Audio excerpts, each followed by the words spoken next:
lessons in the world. Sorry. We are live, but we got to let it breathe, baby. Bring on Facebook. I don't think they'd be taking it too kindly if we don't include them in tonight's festivities. We've missed you. It's been a few days. Hope everybody's doing well. And we're about to kick things off. Welcome in, everybody. It is the Mile High Huddle podcast. I'm your host, Chad Jensen, and with me is my fellow football priest. You know him, you love him, Zack Kelberman. And Zack, this isn't a normal game week Thursday because the Broncos play on a Monday night this week, which is awesome. It's fun, national televised. We're going to be up late that night, but I only bring that up because we're going to be doing the Broncos-Bengals head-to-head Sunday night instead of tonight, so it's a little bit closer to the game. But dude, how are you? How's your week been? Week's been good, kind of dragging with this, as you mentioned, Monday night game. The fan base, us who cover the Broncos, and I'm sure the players and coaches themselves that want to get the bad taste out of their mouths from week 2 and week 3, and they won't have a chance to do that for another day as opposed to normal. So I'm geared up for the game, Chad. Me too, man. We need a palate cleanser. Some people might call it a get right, but for me at this stage, it's a palate cleanser. We got to get the bad taste of that Indianapolis defeat, the way that shook out with leverage, and then the way they collapsed in the fourth quarter, took a team effort. I guess you can't really blame, thinking back on Chargers, you can't really blame special teams on other than allowing the field goal at the end. You can't really blame special teams for the fourth quarter meltdown, but obviously Bo Nix and the offense's inability to close in a 4-minute offense, and then the defense just allowing yardage after yardage after yardage. So we got to cleanse that palate. What's going on, Papa Bear? David McElrath in the house, rocking his Buckham t-shirt. Vintage now. It's a couple years old, the vintage Buckham. I'm going to be rocking mine probably at the meet and greet. I love it. Good to see you, big dog. Thank you for the super chat. Thank you for being a member. David says, good evening, Broncos country. Hashtag 11-6 plus plus. Okay, so what does it mean now, Zach? Getting to the AFC Championship game possibly, because it's 2 pluses, not 4 pluses. 4 pluses, you win it all, right? Yeah. 2 pluses is you make it 2 games in, or you win 2 games into the playoffs. So that's AFC title game. Hey, man, it's been some dark days with this disappointing Zach 1-2 start. But, guys, the world is still this team's oyster. There's still a long row left to hoe. Anybody like bailing for the exits right now is going to regret it. I think the bigger takeaway is he's still predicting 11-6. And I love that confidence, David. I still think it's possible, but it's not going to be possible unless they start beating the teams they're supposed to beat convincingly. There is no reason why Monday night cannot be, like Chad said, a get-right game. They should go out there and dominate this team at home in prime time. And I want to see that consistently going forward. So a lot to prove, David, on Monday night in the quest to get to your record prediction. Some hellos real quick before we grab Sam Bam. David Yunkin in early, a great member and a superstar. We'll be talking about Engram, trust, string guy. Sorry about the numb arm, dude. That sucks. That makes playing guitar a little bit difficult. I'm sure this too shall pass. So thank you for being with us tonight, my friend. Pearl, great to see you. Todd, some awesome members. We even have guys like William. What's up, dude? Become a member, brother. I want to see your name in green. When I look at this chat on my side, the members, their names are in green, and they have that little symbol like you see here next to Todd's name. When I flash it on screen, it just shows white to you guys, the color of the font. But on our side, it's green. And I got to tell you, William, I want to see yours in green, my dog. It would be awesome. A tremendous, tremendous honor. Same for you, Stella. Would love for you to become a member. Sam Bam, bro. Speaking of members, speaking of superstars, here's one right Thank here. you, Sam says, evening, guys. All I'm going to say is Monday is a must-win, no exceptions. Broncos still need to look into a trade for another tight end. Also, will there be a normally scheduled podcast Monday night or only a gut reaction? Go Broncos. Only a gut reaction. However, I shouldn't say only. We'll be going live at halftime. That's back on the menu. We did that, Zach, for several years.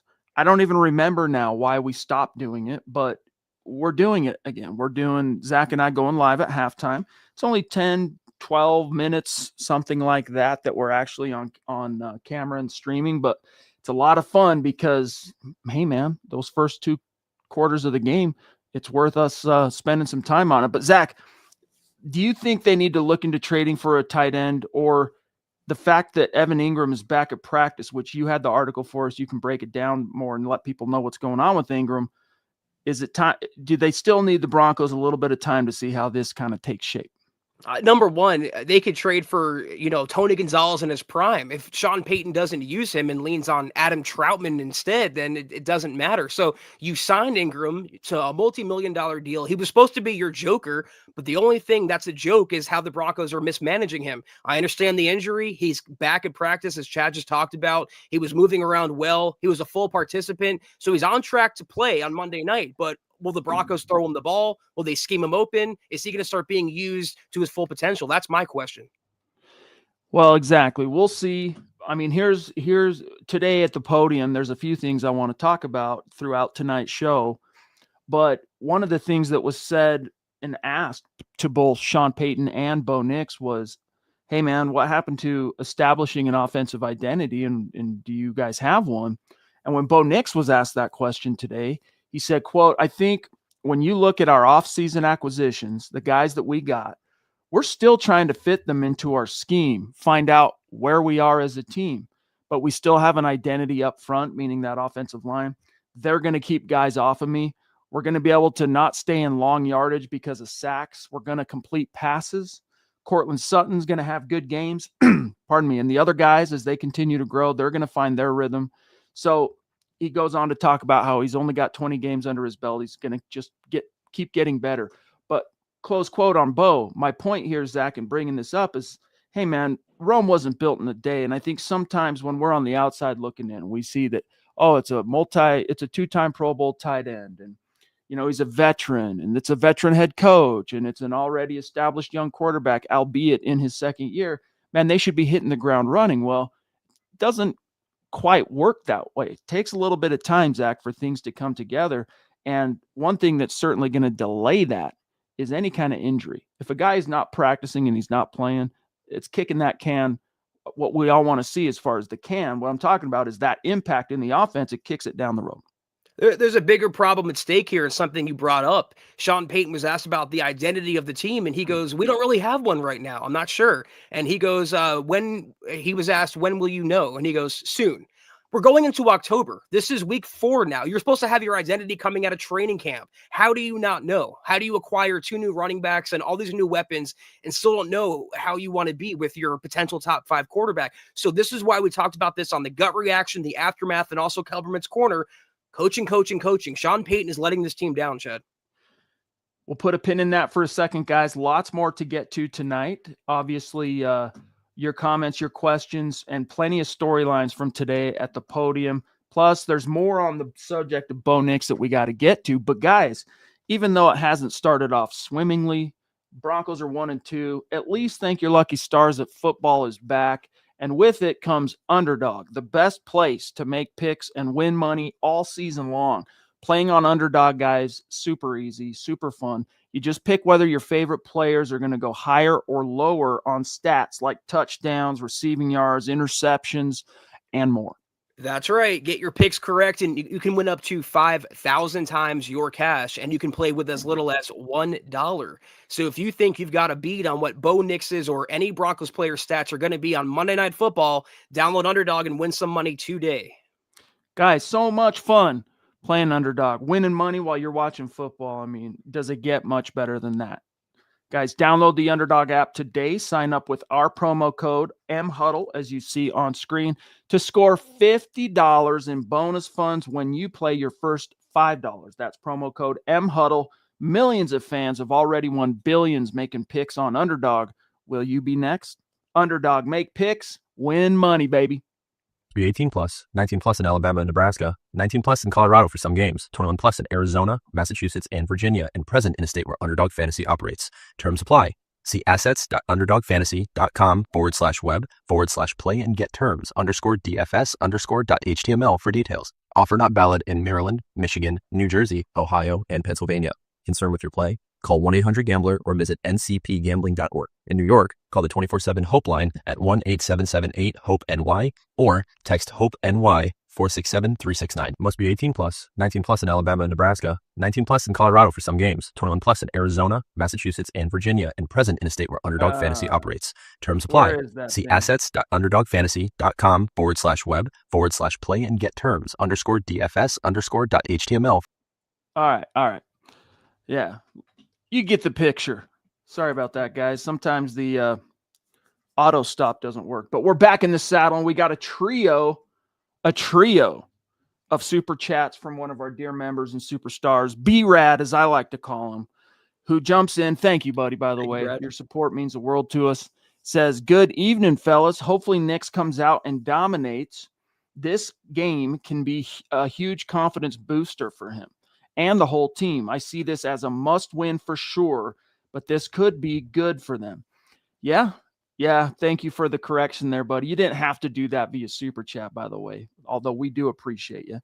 But Zach, again, stranger things have happened. Teams that start 1-3, but do you really want to try and work against the grain, swim upstream as a 1-3 team, and really try and, dude?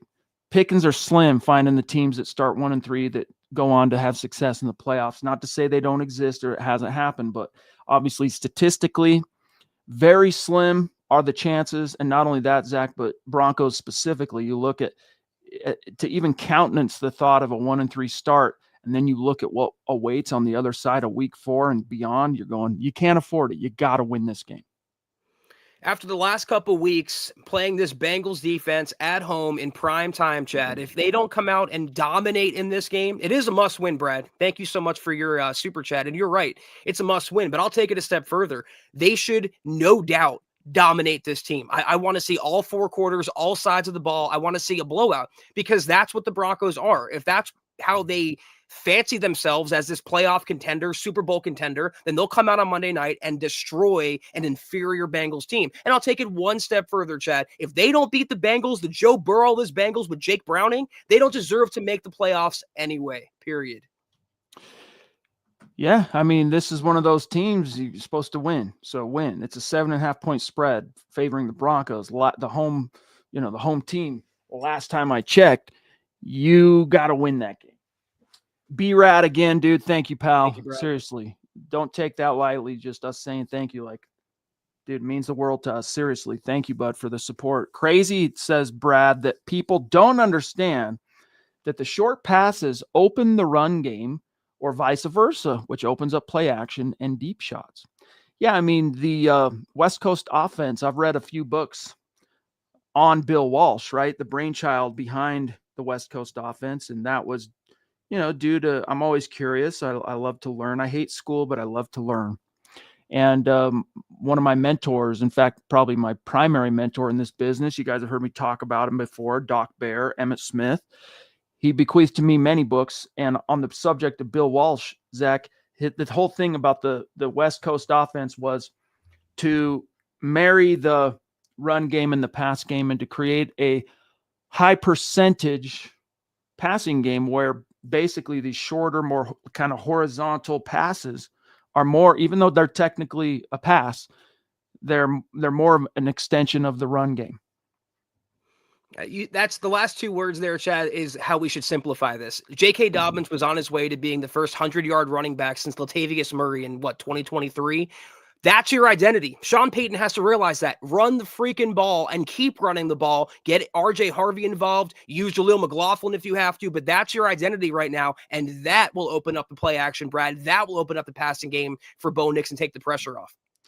The Broncos are super stoked in what they've gotten out of J.K. Dobbins up to this point. Like, they knew they were getting a veteran, pardon me, but I don't think they realized quite the leader that he was going to be, and so far, so good. Sean Payton today talked about how happy he's been with Dobbins and how explosive he's looked. And 3 games in, if he stays on this pace, and I touch wood as I say this, and stays healthy, he's on pace for a season in like 1,200 rushing yards and like 17 touchdowns. Do you know the last time a Broncos running back came close to 17 touchdowns? Look, he's not going to get a touchdown every single game like he has so far, but you got to go back to Clinton Portis 02-03 for numbers like that. Phil, our dear friend on Facebook, Tucson Phil, as he's known on X, checking in. Thank you, pal, for the stars. Saying, good evening, Chad, Zach, and Deacon Scott. Will we pass or run more in this game? Buckham, MHH for life, Broncos for life. Well, I think they'll try really hard, Zach, to stay committed to the run game. But I think in the final analysis, when it's all said and done, you'll see just a few more marks on the passing side of the ledger than you will the run. Yeah, I always want to say, Phil, the Broncos are finally going to follow what Sean Payton literally wrote in an erasable marker on his play sheet, run the ball. But as we all know, he thinks that right now Bo Nix is Drew Brees, and he's not. He's trying to make Bo Nix into this elite passer, and he's not quite there yet. So I'm with Chad. I think they're going to try to run, and JK will have success. Maybe RJ will too, but Bo is still going to have more passing attempts at the end of the day. It's just who Sean Payton is. I mean, for what it's worth, the Broncos ran, Zach, last week, 48 offensive plays. Just take a wild guess how many the Chargers ran, just for craps and gigs. 60. You're about halfway to the distance separating these teams. They ran 80 plays, did the Chargers. Wow. If that doesn't show you once again how this defense has failed to launch thus far, that's just another illustration. But I digress. Yep. The whole point here is they had 21 rushes, all right, to Bo Nix, so 21 to 25 passes. So that's what I expect to see, honestly. The difference against the Bengals, the difference is going to be, Zach, the Broncos are focusing really hard this week on digging out of this early down mire that they found themselves in. And if you look at the numbers, Bob had guys, anyone within the sound of my voice right now, go to milehighhuddle.com at some point in the very near future and read the article that Bob Morris published this morning that was really focused on the analytics of the early down failures of the Broncos. All right. And I'll quote it. He's citing here Warren Sharp, Denver's shocking regression on early downs this year. They ranked, the Broncos, 32nd in success rate on early downs, dead last in the NFL, 28th in EPA on early downs, 29th in percentage of plays that gain another first down on first or second down.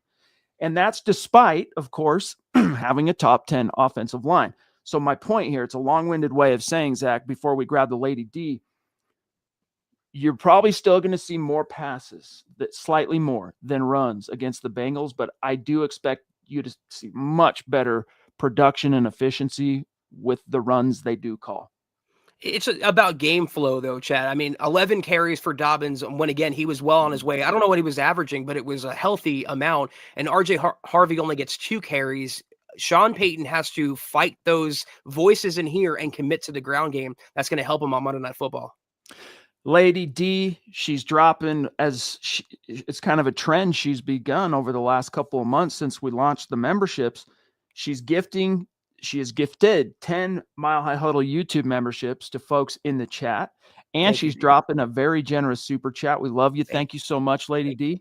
And we're well inside now, a month till we get to hang out at the meet and greet. It's going to be fun. Deanna says, evening, guys. I agree with Zach. Coach needs to do better. Also need to utilize Pat Bryant, RJ Harvey, and others more.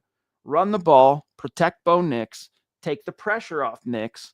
We need this game as a win. I believe in the Broncos. MHH for life. Love you, Lady D. Zach. Tyler, thank you so much, Deanna, first and foremost. But Tyler Bidet has more catches than Pat Bryant, your third-round pick. Bo Nix has more rushing attempts than RJ Harvey, your second-round pick. Savion Jones, healthy scratch every week. Q Robinson, healthy scratch every week. Jaleel McLaughlin, I know he's not a rookie, but healthy scratch every week. Deanna, you're right. But Sean Payton mixes the personnel up a lot, too much, but I don't know that the right personnel is always on the field. You got to get the rooks involved more, as you said there. Thank you again. And I think Bryant could really help. I think it's pretty clear that Harvey, you know what, you're going to get some big plays from him here and there, but it's pretty clear that the game's still pretty fast for him right now. Like he's thinking about so much stuff. And when the game finally kind of slows down a little, kaboom, you're going to see him become a thing. And, that might not be until next season in terms of what it's really going to look like. But in Pat Bryant's case, man, I think you could throw him in right now in terms of utilization, increasing his utilization, and see a nice impact. The Ronk, holy smokes, from the top rope, super chat. Thank you, Ronk. Thank you. A super supporter on Facebook, a member on YouTube, a superstar as well. Ronk, you check every single box, dude. How do you do it? Thank you, buddy. Says, good evening, Chad and Zach on the Mile High Huddle podcast. Go Bo Broncos. Thank you, Ronk. Yeah, and Ronk's making a good point in the chat as well, saying Pat Bryant had a key block for J.K. Dobbins. Pat Bryant is arguably the best run-blocking receiver already on the team, but I'll echo what Chad said there. Throw him the ball in the red zone. Get him involved. There's nothing bad that can happen, only good. Thank you so much, Ronk. Seriously, buddy. That means the world. Very generous of you, man. Appreciate you.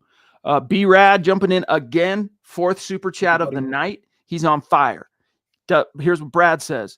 If there's a game to have a 100-yard rusher, this may be it.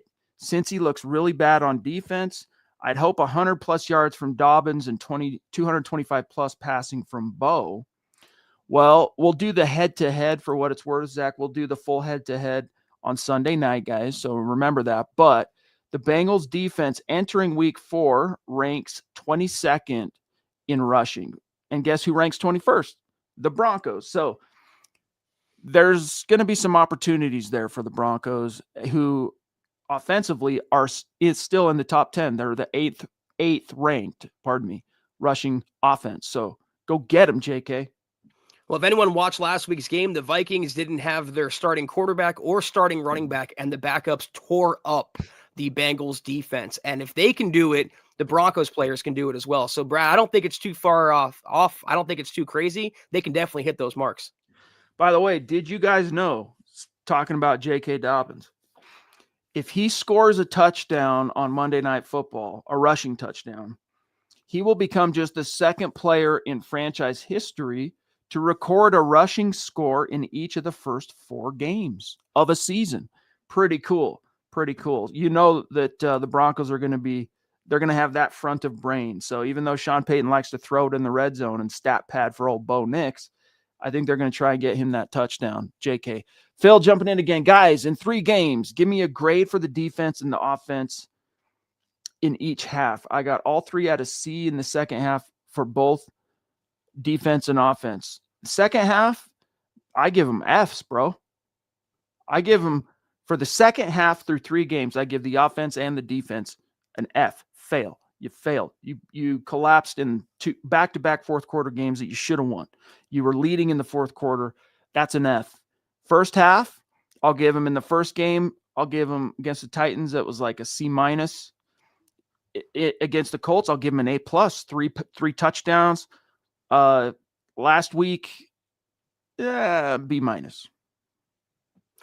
Yeah, that's exactly what I was going to say, Chad. I'm right there with you. The only slight disagree I had was we haven't seen 4 quarters from the Broncos offense yet. We have seen that from the Broncos defense, and that, as you mentioned, in week 1. So that was their best performance, but it's been steady downhill since.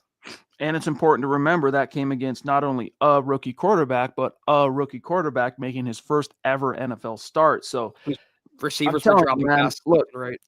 The pass rush is still there. That's one thing we thank God don't have to doubt about these Broncos, is at least we know the pass rush, and that's gonna be very handy, and it's a blessing. Let's just put it that way moving forward. But otherwise, besides that, Zach, this defense is far from living up to its billing as they're going to be the best unit in the NFL this year. I mean, yeah, you did what you were supposed to do against a rookie quarterback, okay? But so let's just remove that one from the equation and look at these 2 games against winning teams, right? The Colts still 3-0, Chargers 3-0. And against the Colts, they did not punt. They did not punt. And against the Chargers, you could not stop Justin Herbert when the chips were down. And I feel bad for Riley Moss, who gave up that game-tying touchdown, Zach. He talked about it after the game, saying that he took it personally that he relinquished that. But it's like, dude, he had about as perfect of coverage as you can have. Seriously, like, you know what beats perfect coverage? There's only one thing, and that's the perfect pass. Like, unfortunately, he fell prey to that. But I digress, Zach. The defense, that's why you brought up, we're yet to see a full 4 quarters, right? We're yet to see this whole team just Right. like really come together and be what they need to be, like relative to their potential. And I think that's coming soon. Is it going to be this Bengals game? I don't know, but I think the Broncos right now, Zach, are pissed off. And I hope that serves them well on Monday night. As they should be, yeah. I think overall, grade-wise, I would give both of them a C-, which is being fairly generous. Special teams, I'm giving D- easily. I have not been impressed with Rizzi's side of the ball. Man, you can go through and find a lot of warts already on special teams, which, again, is like, hey, why are you not dressing Q Robinson, the best special teams player Nick Saban ever coached? All right, so what? We probably make too much out of that, but nevertheless, man, that's an impact guy. Hey, look who it is. It's Steve Baumgartner, an OG from back in the day. Thanks for being a member, Steve. Appreciate you, big dog. I'm going to grab a few here, Zach, from the members. Let me just kind of scroll through, see what we got here. Todd says it would be great to get Engram out on the field, healthy, making plays again. Yes, it would, Zach. I mean, that's crucial to this offense taking shape the way Sean Payton kind of envisioned it. He hasn't been able to even come close yet, Zach, to sketching out an identity. So when you look past Evan Engram at the Broncos tight end position, it's pretty dim. So come on, Evan, let's go on the field. And when I saw again there, I'm like, wait, he was making plays before. He has 4 catches on the season. 3 of them came in week 1. I get the injury and I get he made plays in the past, but I'm so tired of hypothetical. I'm so tired of things being on paper and theoretical. I want to see in actuality these hopes and expectations come to life, Chad. I'm tired of waiting. We spent a very long, you guys have heard us talk about it, felt like the longest off season in my memory, seriously. And I've lived through some really good times where you just can't wait for that next game, for the new season to come along, whether it's 2016 after Super Bowl 50 or, 2005 when you lost a heartbreaker in the AFC Championship game against the Steelers. And this offseason was the longest ever. And they're making it longer, Zach, kind of, by failing to launch early in the season. They're making it seem like all for naught, though, because despite the wait, Chad, we were all excited. We were all hyped. We were all buying in, not maybe fully to Super Bowl, but we were all stoked. And not since the Peyton Manning era have we felt this way. And for the Broncos to come out like that last couple of weeks, very discouraging. I'm going to grab this from our friend Glenn in Oz. He's checking in from the future because this is a magical show and we're able to communicate in the future with people like Glenn. All right. Glenn says, I totally agree, Chad, Zach, and Lady D. Pat Bryant was drafted for his blocking, catch radius, game speed, acumen. I think these are a lot of the traits the offense is missing. He will stimulate the run and pass game, baffled by his lack of use. Hashtag beat down the Bengals, hashtag state of being. Well, he's getting snaps, Zach. It's just that he's not getting usage. He's not getting looks from Bo Nix. Now, how many of these plays, I don't know. Is he designed to be first or second read? Probably pretty slim in terms of the true number. But if you look at his, I'll only go so far back as the Chargers game, Zach. He played 25% of the offensive snaps. So Pat Bryant got 13%. It needs to be more, I think, moving forward. You spent a 3rd round pick on him. Arguably, you overdrafted him. You talked him up to be Michael Thomas 2.0, and you traded away Devon Valet. What was the point of doing that if you're not going to start getting Pat Bryant involved and get him the football at least? A lot of these moves are very baffling. Why bring in Evan Engram and not throw him the ball? Why acquire 2 new running backs and go away from the running game? Coaching. For what it's worth, the 2 guys who basically are not leaving the field at receiver are, this is your 1 and your 2. It's Cortland Sutton at 81%, Troy Franklin at 79%. And I'm sorry, Troy, if you're on the field for 79% of snaps, my dog, you've got to do better than what did he do? He did 2 catches for 8 yards last week. Sorry, dude. So, hey, Bo hasn't been great. The blocking, even though they're getting all these great props for having a top 10 pass block rate, this and that, even early this season, guys, that doesn't exactly match up to the eye test perfectly. I'm not saying they've been terrible pass blockers. They've been streaky, I guess is what I'm trying to say.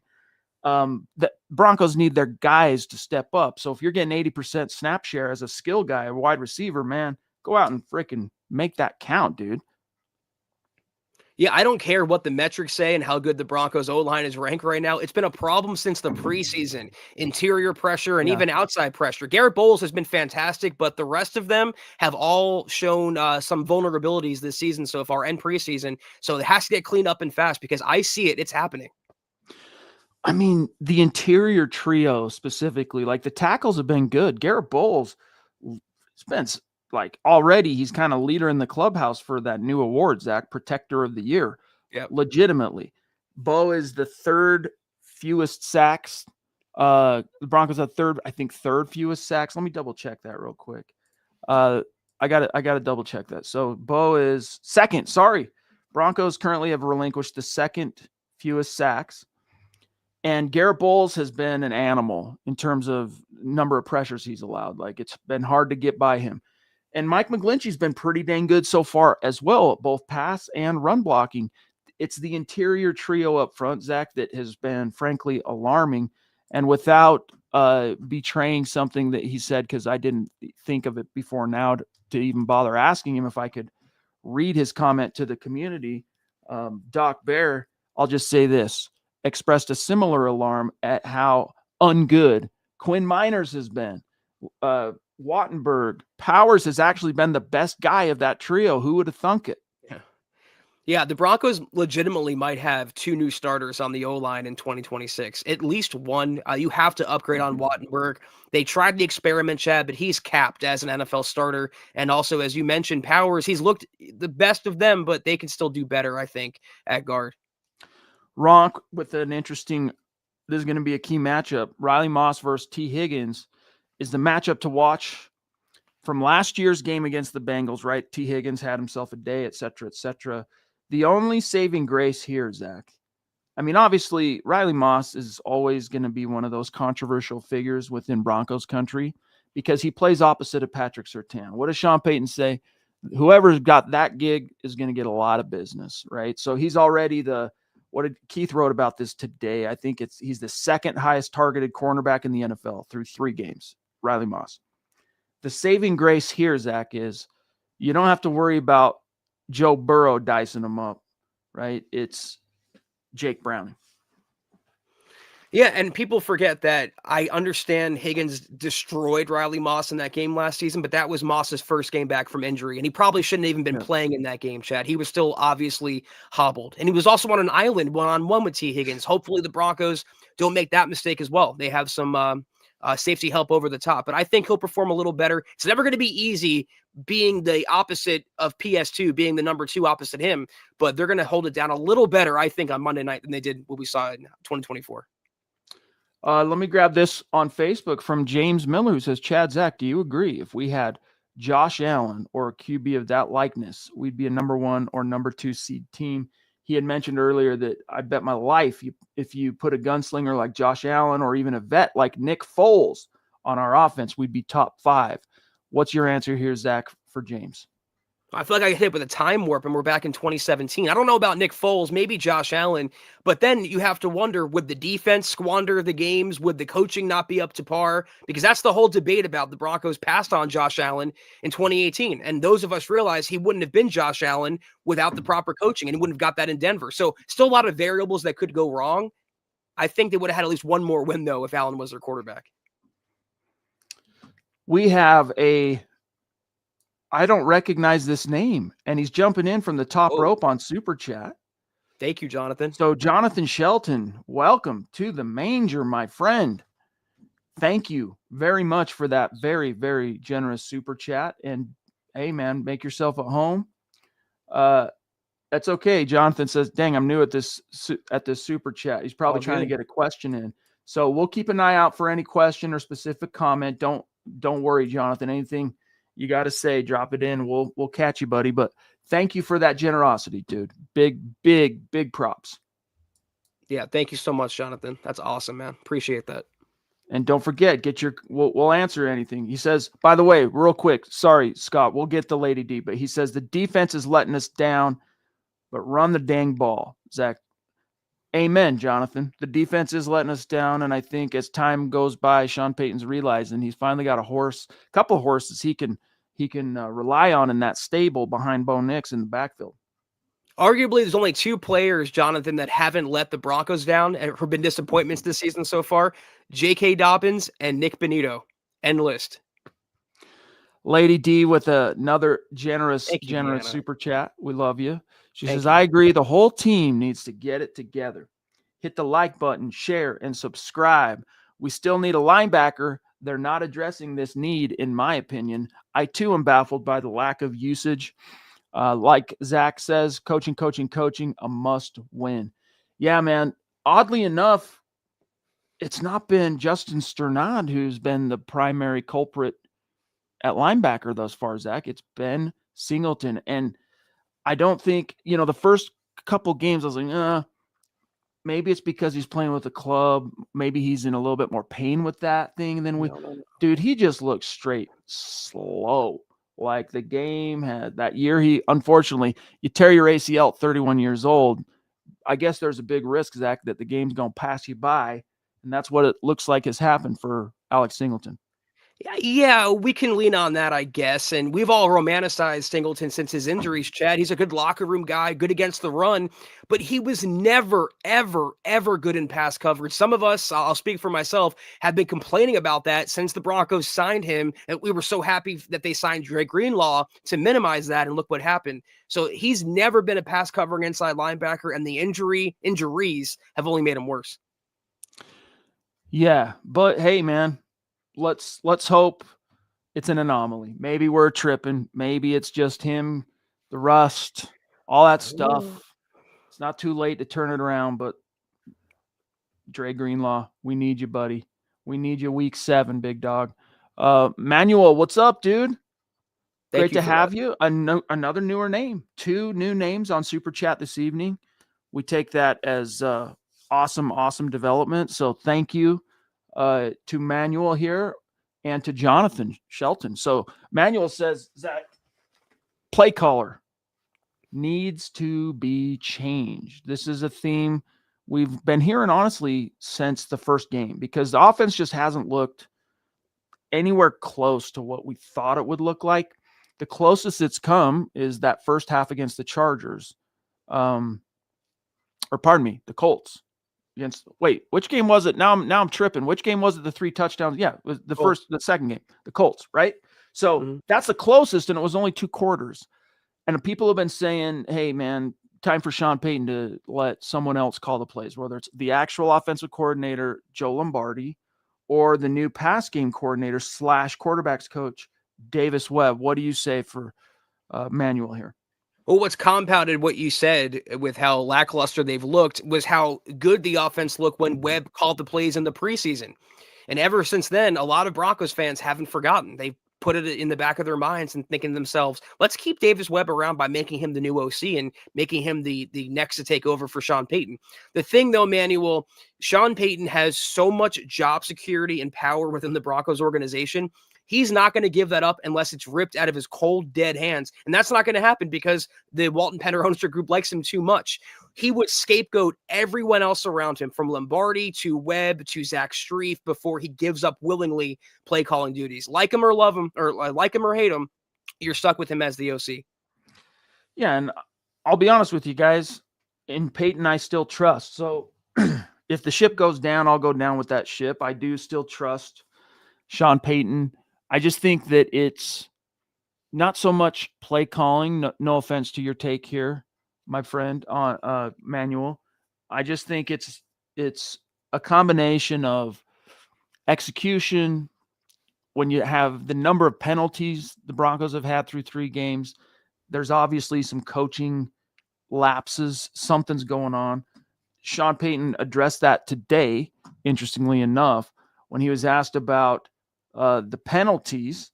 He said, quote, I think it's just the attention to detail, the focus, cadence, making sure that, then he kind of trails off and says, when you post the penalties, So like in the team meetings, when you post the penalties and then how many each player has, that has some significance to it as well, close quote.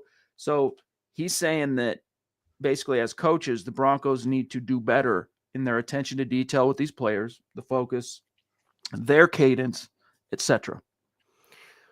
It's not just Sean Payton. The quarterbacking has to be more consistent. Obviously, Bo Nix. The blocking has to be better. The receivers have to be better. Everyone, the whole operation has to be better. The defense, special teams. But for me, it's the situational decision making and coaching on Sean Payton's part that leaves me scratching my head. Not his play calling as a whole. He schemes up and he designs a lot of beautiful looking plays. It's the situational in crunch time, fourth quarter decision making that is unacceptable for someone making 18 million plus a year. Manuel also said previous true short passes open up the run game, but doesn't anyone realize that we are pathetic on screenplays, and yet Payton keeps trying them? They have not worked. I would agree with you there, my friend. In fact, Eric wrote about this yesterday, just how ineffectual the Broncos screen game has been and how much of a percentage of the total passing attack it has accounted for through 3 games. It's actually pretty alarming. If you remove the screens, all right, from this passing game, let me get this right. All right, so the Broncos have currently, Zach, the 3rd highest percentage of screenplays, okay, called 16.8%. That's the 3rd highest number in the NFL. All right. And here's an illustration from Tyler Weiss. I forget which outlet he works for, but he calls Bo Nix a, quote, screen merchant. 16.8% of dropbacks have been screens. On those without screens, pardon me, he only has 5.6 yards per attempt, which is the 6th lowest.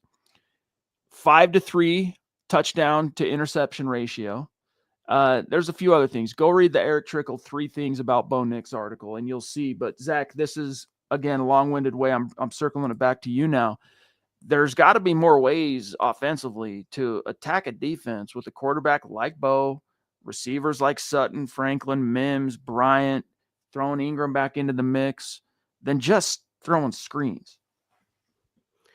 How come we can see that from our couches, but Sean Payton can't realize that? Why is he so stubborn and hard-headed? That's a coaching issue. When they do throw screen passes, why is it going to Tyler Bidet? Why isn't it going to RJ Harvey, the guy that you invested a 2nd-round pick in who has home run ability? That's coaching. So again, as much as there are multiple culprits for why the Broncos offense has been lackluster, to me, it starts and ends with Sean Payton. Ronk with another super chat saying this is to help out Bo Nix, or to help out Bo Nix is a run game. Run game is a quarterback's best friend when it's productive, and I would definitely agree with you on that, Ronk. Run the damn ball, please, Sean. Run it! 3 exclamation marks afterward. I mean, that's what it was. All right, guys, we're at 43 minutes, so get your questions, supers in now. We got still a little bit of time. We'll kind of call it the 2-minute warning. Mike says the Broncos are giving away Bengals tickets on Sunday. I'm not a fan of last-minute things. I'm not aware of that, bro, but we'll look into it. Guys, if you're interested, go see what the Broncos are doing there. Leroy on Facebook, if the tables were turned and the Broncos had, say, Jim Harbaugh and Greg Roman calling plays, Zach, would Bo Nix be a better quarterback than he is or has been with Sean Payton? What do you say? Well, I will give Jim Harbaugh credit for what he's doing out there in Los Angeles. First of all, as much as I'm not a Herbert fan, he's a better quarterback right now than Bo Nix. He's a much better quarterback right now than Bo Nix. Let's call it for what it is. But one thing they do well is play to his strengths. They lean on the running game. They drafted a rookie and they signed a veteran, and they were using both before the veteran got hurt, Chad. So they already lean on that. They have their identity. They're a run-first team, and they sprinkle the pass on top. So it's a very what if hypothetical kind of question, but the coaches also, Leroy, aren't on the field throwing interceptions, missing open reads. They're not in the huddle. They're not audibling. They're not missing blocks. There's a lot of things that are going wrong with the Broncos offense. And to be fair, it's not just Sean Payton or just Bo Nix. If you guys think back to late December, and early January of 2023. So December 22, January 23. I was like equally stoked on it either being Harbaugh or Payton. Those were the two front runners. Yep. And the thing about Harbaugh, first of all, Leroy, there's no way for us to know. I mean, look, Sean Payton has a very prolific history getting production out of quarterbacks of all shapes and sizes. Okay. So does Jim Harbaugh. If you go back to just look at his resume. Andrew Luck at Stanford, boom. Then he goes to the NFL, turns what up to that point, Zach, had been an utter, dismal, unsalvageable, seemingly bust in Alex Smith into a thing. Alex Smith gets hurt. They draft Colin Kaepernick. Alex Smith gets hurt. Colin Kaepernick becomes a thing. And then Jim Harbaugh says adios and he leaves the league, goes to Michigan. And what does he do? Produces not only a national championship for that school, but another first-round quarterback in J.J. McCarthy, and then he gets to inherit Justin Herbert. So slightly different in terms of how it shook out, right? Because Sean Payton, you can go all the way back to he was the guy that got the best out of Kerry Collins, yada, yada, yada, before he became a head coach, the stuff he did with some of those quarterbacks in Dallas,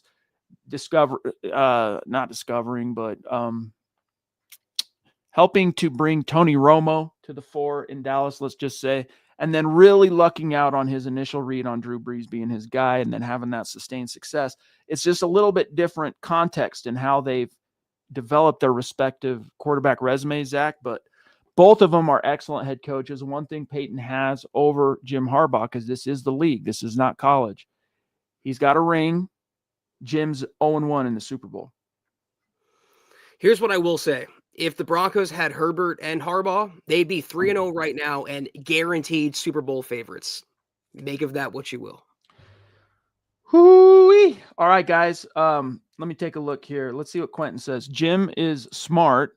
He went to a team that has a proven quarterback, a decent defense, and the 8th overall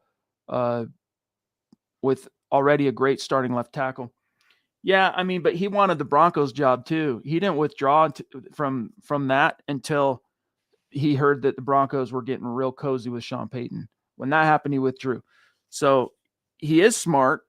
That was arguably when he finally did come out last year.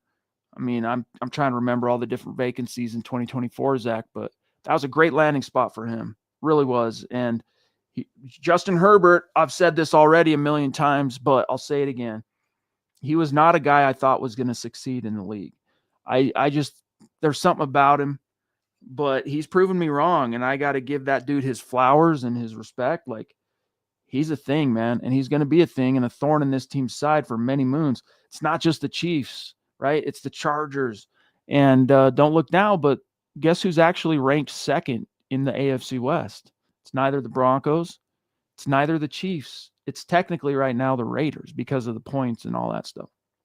Yeah, it's so hard, as we were talking about a minute ago, to nitpick the play calls and the hypotheticals and what the Broncos would have been. It's more situational to me, and that's where Sean Payton melts down. Yeah, he has a ring. He's a potential Hall of Fame coach, one of the best of this generation, but he just comes up small too often in crunch time. I don't see that as often out there in Los Angeles with Harbaugh. Jonathan's jumping in again on Super Chat. Thank you, bro. You're going off tonight, big dog.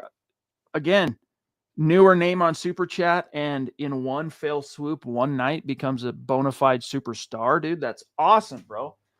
He says, Moss will have a good game. I went to that Cincy game, and it was an awesome game other than losing. LOL. That was a killer game, man, all the way to overtime, just like the way it went back and forth late. But, yeah, that was the fateful should have gone for 2. Yeah, I still can't get Bo. It burns in my memory, him doing this, telling Sean Payton we want to go for 2.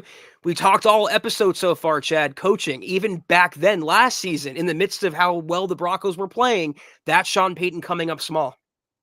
How can the guy who had the cashews to call an onside kick to open up the second half of a freaking Super Bowl, battling back inexplicably to come within this close of winning the game? Like, yeah, you could go for the tie right now with an extra point, which is what he ultimately did.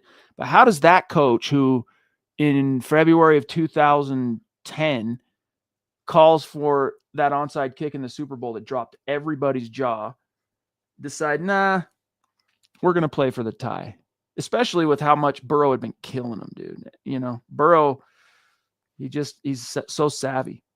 And how does that same coach not go for it on 4th and 1 with 5 minutes left in the game and the chance to go for the stake in the heart, Chad? I think the cashews are maybe a little more withered than we thought initially. Hashtag withered cashews on the MHH podcast. But Jonathan, I will agree with you. Look, man, you're preaching to the choir with me and Riley Moss. Like, I love Riley Moss. Same. And I actually felt a pang of heartache on his behalf when who was it? Was it Keenan Allen caught the touchdown? I'm trying to remember who the receiver was that tied the game. And that look on his face when he sees it complete, you know, he's diving, he comes down on the ground, he looks up like this, and then his head just drops. And I felt that pang of, oh man, you know, there's really nothing more you could have done except tackle the dude before the ball got there, like committed a penalty. You had done that. The coverage was tight, dude. And I love Moss. He's physical as hell. He's a force in the run game. He's sticky. He's right in what was it that Marvin Mims said, that rookie camp that came in together, that he likes to let you know he's there, like right away, as far as if you're an opposing receiver, like he likes to, you know, just kind of get in your head a little bit. And I love Riley Moss. I think Riley Moss, guys, is a massive boon and blessing to this team. And the only time you're going to realize how big he is for this defense is when he's not there, the absence of him. And the closest thing, and this ways back now, feels like ancient history, but Zach, look no further than that 4-game stretch pre the Cincinnati game that they went without Riley Moss, giving up 6 million yards to Jameis on Monday Night Football and however many points to Jerry and touchdowns and yardage to Jerry Jeudy and whatnot.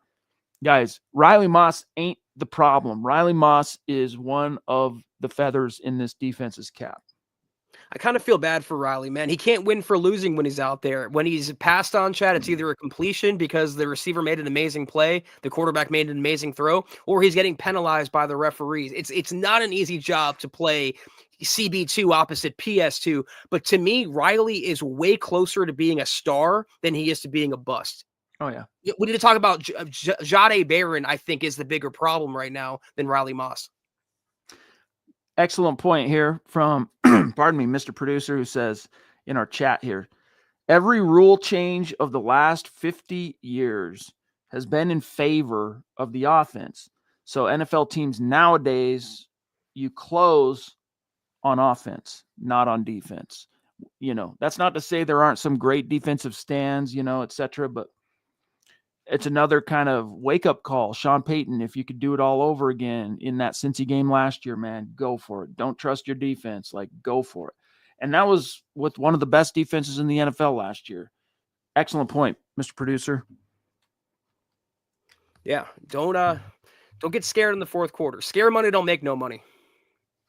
All right, guys, we got a few messages for you. Then we're going to take one last look at the chat before we dip, so don't go anywhere. Fantastic episode, as always, of the Mile High Huddle podcast. If you're not doing so, please follow us on X at the MHH Pod. You can follow the main account at Mile High Huddle, Chad at Chad and Jensen, myself at Kelberman NFL, and Scott, our producer, at Scout Kennedy. If you guys want some merch like we're rocking each and every single podcast, check out mhhmerch.com. Get you some. If you haven't done so yet, please drop us a like at facebook.com/Mile High Huddle Pod. You can find us on Instagram at Mile_High_Huddle. If you're listening on Spotify or Apple Podcasts, make sure you're leaving your football pre-save 5-star review for a chance to win some merch each and every single month. But if anything, y'all, please, very important, as always, that you subscribe, you like, you share this video and every video you see on the MHH channel. It really helps us grow and reach more Broncos fans just like you. Hey, guys, one last message I want to deliver here is I want to remind you to sign up for the free daily Denver Broncos newsletter, where we deliver the breaking Broncos news and, of course, our daily analysis on the team to your inbox for free. And the link to it is in the description of this video. Not only do you want that free content coming your way every single day where you're not having to jump on Google or X or, Facebook or what have you, but we're going to be doing some giveaways here in the next 2 weeks. Is another little hint based on the people who signed up for the newsletter from the 21st of September on. So it's really simple. You smash the link that's in the description for the newsletter. You'll put in your email, and then you'll get a confirmation back saying, hey, click this button to confirm that you really want to be subscribed to the newsletter. And then you're in like Flynn. Take care of that. We got one more from Jonathan again, dude. Wow, brother. Thank you. Thank you so He much. says, I love watching you guys. We will make the playoffs this year. I was there. The Buffalo game was cold, and we didn't show up. Dude, I love the optimism. Appreciate the love, Jonathan, and the support.